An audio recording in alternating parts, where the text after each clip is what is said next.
మురళి గారు చెప్పండి, అసెంబ్లీ నుంచి అరవ శ్రీధర్ వీడియో కాల్ చాటింగ్ అంటే నిబంధనలు ఉల్లంఘించి మరీ వీడియో కాల్ అట సోషల్ మీడియాలో మరో వీడియో విడుదల చేసిన బాధితురాలు. సంక్షిప్తంగా ఈ అసలు ఎందుకు కనీసం కేసు కూడా నమోదు చేయకపోవటం ఏంటి?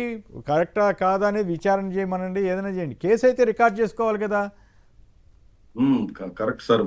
వాస్తవంగా ఇప్పుడు ఆయన కూటమిలో ఉండి ఇంకో చోటని ఎమ్మెల్యే బాధ్యతగా వ్యవహరించాల్సినటువంటి వాడు బాధ్యతగా వ్యవహరించకపోగా అత్యంత జుగుప్సాకరంగా ప్రవర్తించాడు. ఇది మొత్తం రాష్ట్రం చూసింది, దేశం చూసింది. అతని మీద యాక్షన్ తీసుకొని ఉండాల్సింది జనసేన గాని, లేదా కేసు పెట్టడం గాని, ఆ కేసుని స్టందన చేయడం గాని.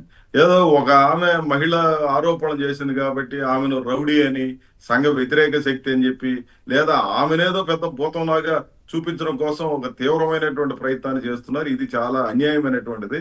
నిజంగా ఆమె లోపాలు ఉంటే చెప్పొచ్చు తప్ప ఆమె బలవంతురాలా లేదు ఈయన బలవంతుడు అని అంటే ఎమ్మెల్యేనే బలవంతుడు, అధికారంలో ఉన్నాడు, అన్ని రకాల తప్పులకి అతని కేంద్రంగా ఉన్నాడు.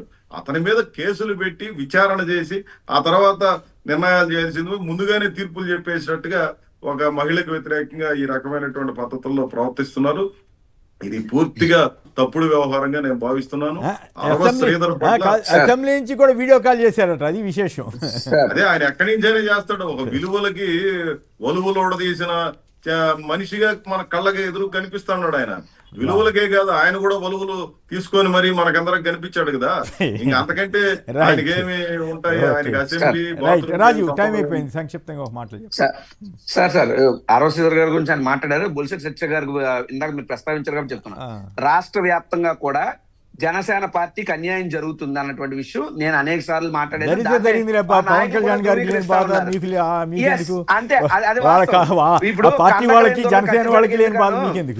జనసేన వాళ్ళకి ఉన్నారు సార్, జనసేన వాళ్ళకి ఉన్నారు. కనీసం ప్రశ్నిస్తానన్న పవన్ కళ్యాణ్ గారు ఏమో ప్రశ్నించట్లేదు, కనీసం పవన్ కళ్యాణ్ కూడా వీళ్ళు ఎవరు ప్రశ్నించలేకపోతున్నారు కదా. ఆయన 15 ఏళ్ళు ఇట్లాగే ఉందామంటే శ్రీనివాస్ కానీ వీళ్ళందరూ బయటకు వచ్చి మాట్లాడారు, కానీ వీళ్ళందరినీ కూడా నోరు మూసుకోవడమని డైరెక్ట్ గా పవన్ కళ్యాణ్ గారు చెప్తున్నారు. ఉడిగం చేయాలని ఆయన డిసైడ్ చేశారు. అటువంటిప్పుడు మీరెందుకు దాని గురించి పాపం వాళ్ళకి లేని బాధ మీకెందుకు పోనండి.